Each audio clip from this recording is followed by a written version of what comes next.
Welcome, Abby Lindy, former pharmacist turned health coach. And in this series, we are going to talk to a bunch of amazing people that were once pharmacists. And there is something that I just love so much about the kind of people that become pharmacists. And there's something about pharmacy right now that it's just really tough. And there's a lot of challenges associated with it. And so what I'm seeing is a lot of my colleagues and friends are exploring side projects and passions and pivoting, and in many cases, leaving pharmacy. And so I thought it would be really fun to connect with them, learn about their journey from pharmacy, out of pharmacy and back for some of them, and just really see what kind of interesting fun we can have with that.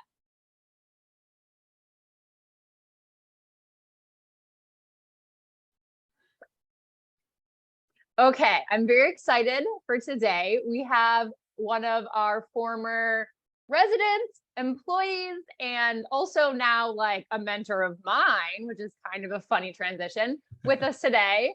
Ahmed is with us, and I'm very excited to talk to him about his pretty major transition from starting as a pharmacist to now being YouTube extraordinaire. I don't even know how to describe you. So you'll get to tell us all about what you're doing now. I know you have multiple passions and exciting things going on. So I can't wait to learn about it. I'm excited. I'm excited for this. And thank you, Abby, for having me on your show. This is going to be fun. A good conversation. I'm excited because I feel like we've lost touch a little bit. So I'm looking forward to like getting caught up on all the things right along with everybody. So it'll be good. All right, let's do this. Okay, cool. So what I want to start with is if you can tell us, think way back, a little bit about how or why you got into pharmacy in the first place. And that actually is a really funny question for you specifically, because I probably asked you that question at your residency interview. You definitely did. So it's just like weird deja vu that I'm asking you again now. That's funny. Okay, go ahead. Absolutely. So yeah, going back, I mean, I remember my senior year of high school, I started looking into, different career paths. Do I want to go? It's funny. I was set on dentistry because I was like, I like what dentists do. Their work-life balance seems very reasonable. And, it's still within the healthcare umbrella. And coming from an immigrant family, my parents were like, you don't really have much of a choice. It's either healthcare, engineering, something STEM related. Maybe you can go into law if you want to, but it's got to be something respectable. So I was like, okay. I mean, at least now you narrow my options, which gives me, a little bit less to choose from. So, and that was a good thing, or I would say not necessarily a good thing in retrospect, because I think if I knew what I knew now, I probably would have went completely different route.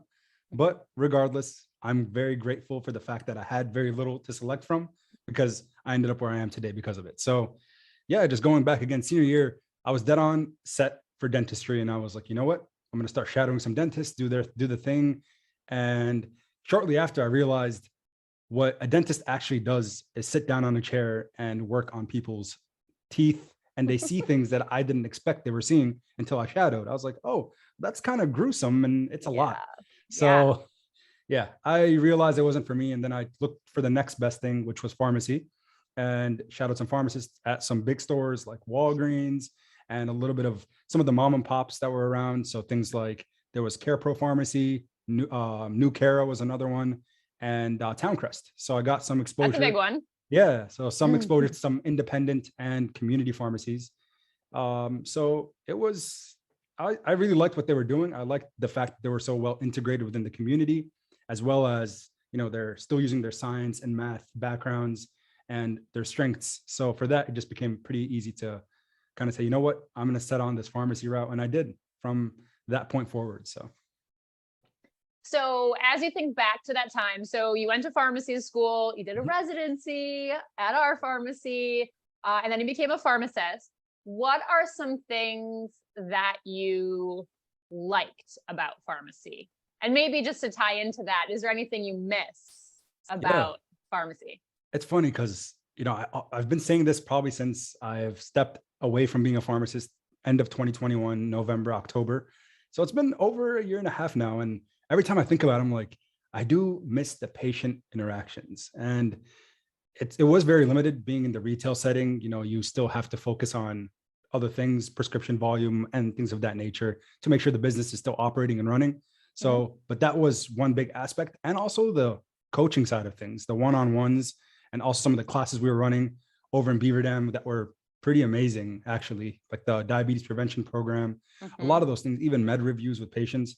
Those are interactions. And I've met people that I know, you know, we had direct impact on their lives. And I definitely miss that aspect. But otherwise, I think, again, it's been a blessing being able to. It's a good choice. Yeah, exactly. Absolutely. Yeah.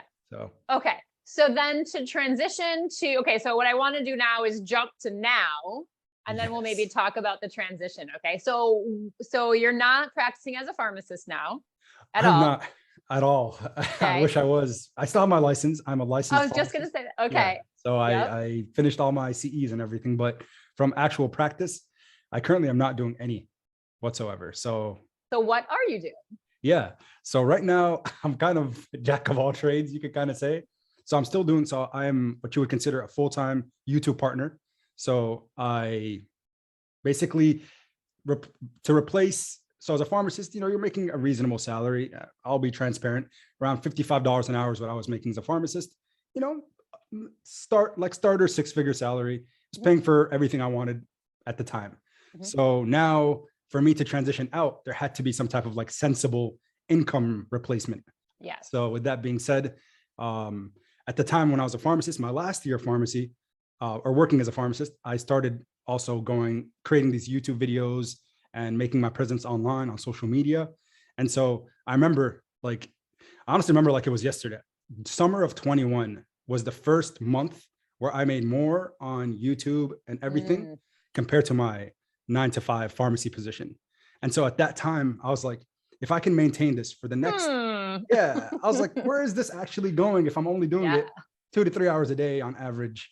So I was like, you know what, let me just continue. If I can keep on this trajectory for the next 3 to 6 months, then I'd be willing to give up my position, which ended up holding true. So I was like, as long as I could stay consistent here, and I can do something that I truly enjoy. And, you know, not that I didn't enjoy pharmacy. There was enjoyable aspects of it, but there was so much that I didn't really appreciate.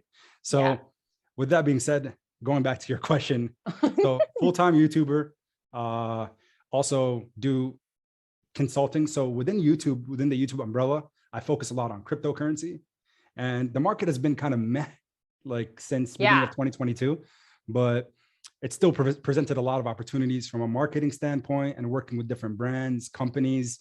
It's been pretty insane. Like I was in Dubai last year. I spent a month out there working with crypto startups because I found out marketing is pretty much like, it's the best place to be when you're on this side of the spectrum. So it was very incredible, all the relationships and everything. Okay.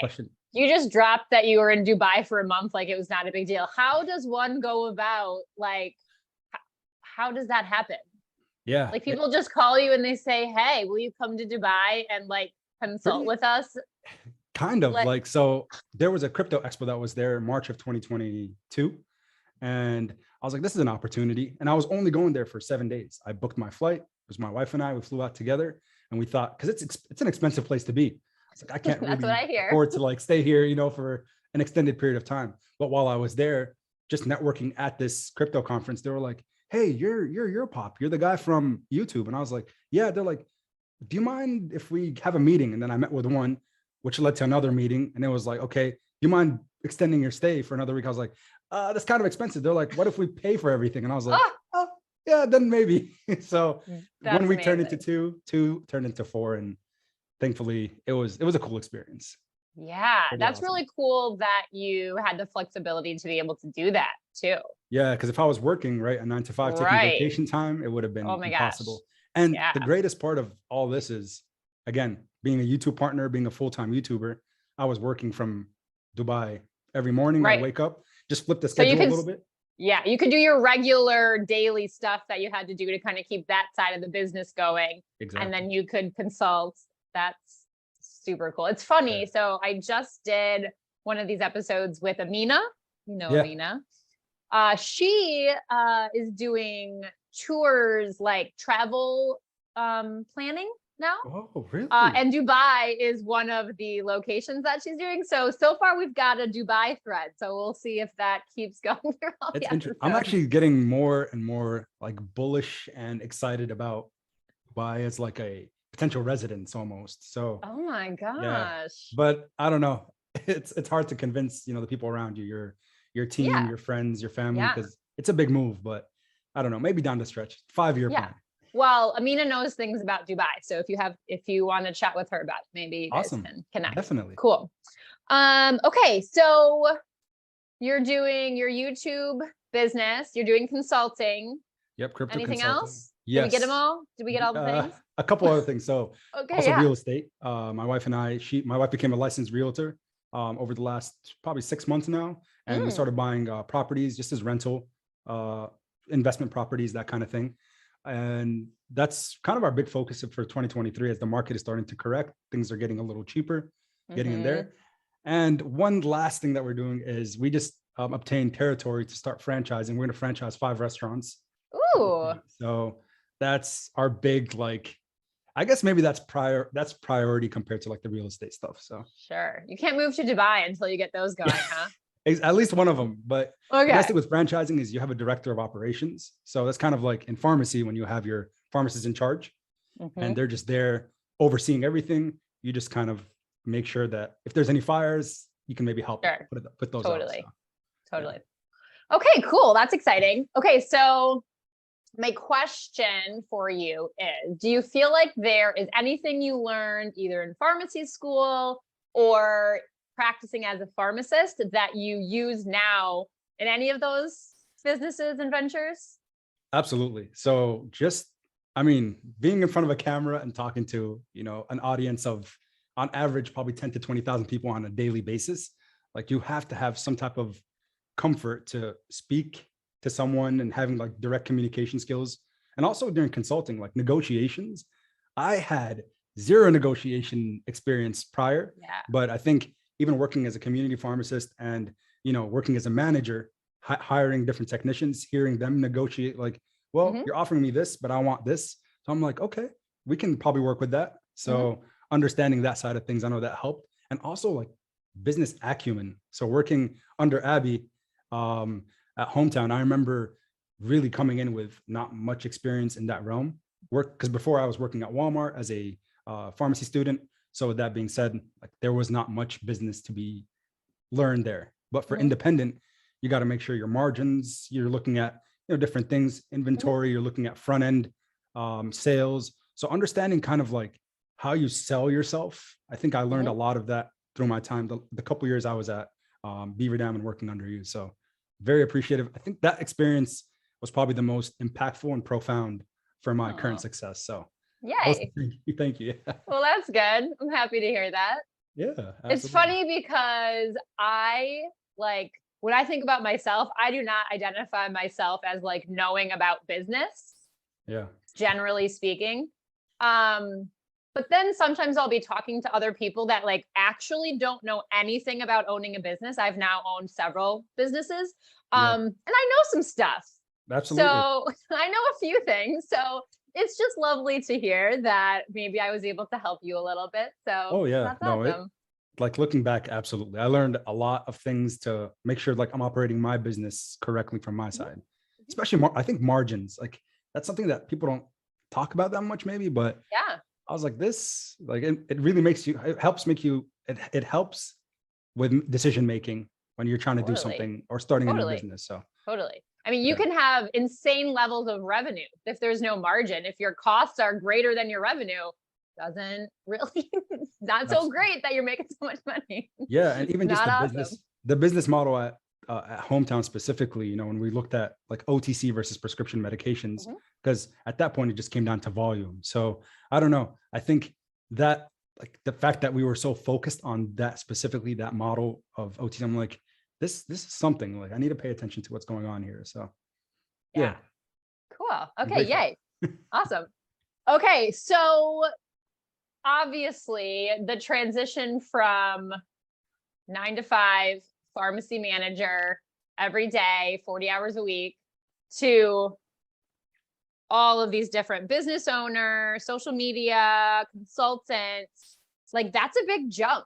How did you talked a little bit about how you're like, okay, if I can make enough money doing this other thing from a money perspective, it's a wash. So how did you go about making that decision to leave? Because like you said, you went to school, you did a residency, which is extra training. Yep. Your family was like, this is what you're supposed to be doing, healthcare field. Like, that's a big jump. How did you go about making that decision? Yeah, it wasn't easy. I mean, it took months. I'm glad my biggest supporter in all this was my wife, actually. So a huge shout out to her for just like saying, take the risk, because I'm not just risking for me. It's like both of us. This is our livelihood. She was, at the time, she was a homemaker. So staying at home and not really making any income. We relied on my income for both of us. So the fact that she kind of gave me the green light early on, like this was even before that intersect of now I'm making as much as a pharmacist. Before it was like, it's still very high risk, which it still is today, right? Always when you decide to go the entrepreneurial route. But the hardest thing was telling my parents, because as you guys can tell from the beginning, how I introduced. How about telling your boss? Was that hard? Me. that was the last step, because I was like, I don't know how is this all going to work? But I will say, I think I was so afraid of disappointing my parents that I was like, hey, I remember like the conversation. I had to do it in person. We literally drove out, went to their home, and then I was like, hey, here, this is what's going on. And my father was like, yeah, no, it's not an option. Like, he's like, you can't tell me you went to school for 8 years with a residency to just like, not work with that kind of thing. But I was like, well, let's look at the potential. And when I started talking about the numbers and they saw like the excitement in my, just everything, they were like, well, maybe you can do it. And the best part is I told them is, hey, I am still licensed. I will not ever lose it. And if I want to go back, because God forbid, and we're struggling, I can do that. I can work at any corner. That sounds very shady, but you know what I mean? Pharmacies are in every corner, right? Totally. There's always a demand. Yes, absolutely. Right now you can get like a $70,000 bonus to join it. I'm getting all the emails right now. One of my friends, he was like, hey, do you want to work at CVS with me? And I was like, no. And he was like, listen, they'll give you a $50,000 sign-on bonus if you like commit to 2 years. I'm like, that's, I mean, for any pharmacist, I'm so happy. If someone's going to be a pharmacist, like, that's not a bad deal. I mean, I could work in really bad conditions for 2 years for a bonus like that. That's a big, like, to know it's only 2 years. Like, I don't know, whatever. Obviously I'm not doing that, but for a lot of people, I feel like that'll be great for the I'm very excited for all because they deserve it. I mean, pharmacists as a whole, I should say, collectively deserve like that pay raise. But I know. Do you still identify like as a pharmacist? Like, are you like, I am a pharmacist? It's funny. I started a new YouTube channel this year, and I was like, my identity kind of changed over time. But at the beginning, like I remember like using that doctor, like Ahmed, like I would have that as but I like that slowly started going on. I don't use that anymore. Yeah. So I'm like, it's weird, but yeah. Yeah. So I took it out of all of my, like, everything. Wow. My social media. I just very much like do not identify as a pharmacist. I'm like a former pharmacist in my mind. Yeah. Still am licensed. I still could like do it. Yeah. I have a feeling that will soften. It's, as time goes on, and I may not be so anti. Yeah. No. But right now, that's how I feel. So I'm just going with it and letting it be that way. But it's interesting because I've now interviewed several people, and it's mixed. Some people are still like, oh yeah, I'm totally a pharmacist, and then others not. So yeah, my friends and family and people will still ask me questions pharmacy related, and it just takes me more time, right? I'm like, I can find you an answer, and I'm a little rusty. And I do like that, actually. I'm like, well, yeah, I mean, I studied this, so I should be able to find an answer for you. Yep. But it's very interesting. It's very interesting. Yeah, funny. Okay, let's see. Anything else? So are you taking on clients? Do you work with people who just like find you on the internet? Okay, how do people find you to work with you in any of these businesses? So For the crypto stuff, I mean, social media, right? Twitter, YouTube, the easiest way. It's hard to get a hold of me, honestly. And I'll put your links associated with this episode, so that will be, you know, available for any of the things. But so you do work with people in the crypto land. So if people want to work with you about that, crypto, anything else? That's really it. I also, I am an angel investor. So for those of you who are accredited investors that are looking for like syndication, I guess it's been because of the current financial landscape. I mean, startups, the VC world, everyone heard about SVB, right? Silicon Valley Bank, the big crisis. Oh, yeah. Okay, yeah, it did. So I was like, wait, everyone? Yeah, one of the companies I invested in had their money in there. But thankfully, you know, the Fed stepped in and they gave everyone their deposits and everything. Yes. So it wasn't a big worry. But anywho, if you're interested in like syndication and you're an accredited investor, then we are taking on new investors within the syndicate. So I don't know what words you're saying, but I'm assuming if someone's listening to this and they know what you're saying, then that will be useful for them. Okay. Yes, if you want to invest and you are accredited under like the SEC, then you can definitely reach out and ask me questions about that. Or if you're interested in becoming an accredited investor, then you can ask me about that. Or being a YouTuber. I have my email, yourpopbusiness@gmail, which I'll make sure Abby does have it. So yep, I'll get that all linked down. That's a side thing too. Yeah.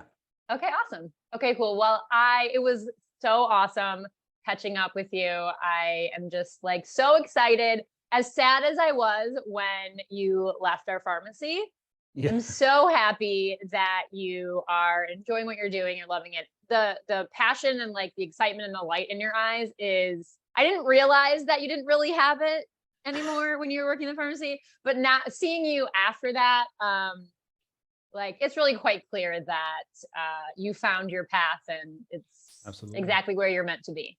Yeah, no, I appreciate that. And the one thing I didn't mention is one thing I definitely miss is the coworkers, and I still keep in touch with all the team, and it's awesome. Like they'll send me mail here and there, and I'll send pictures. So it's awesome because you do build that family, you know, with your group. So that's something I miss. Amazing.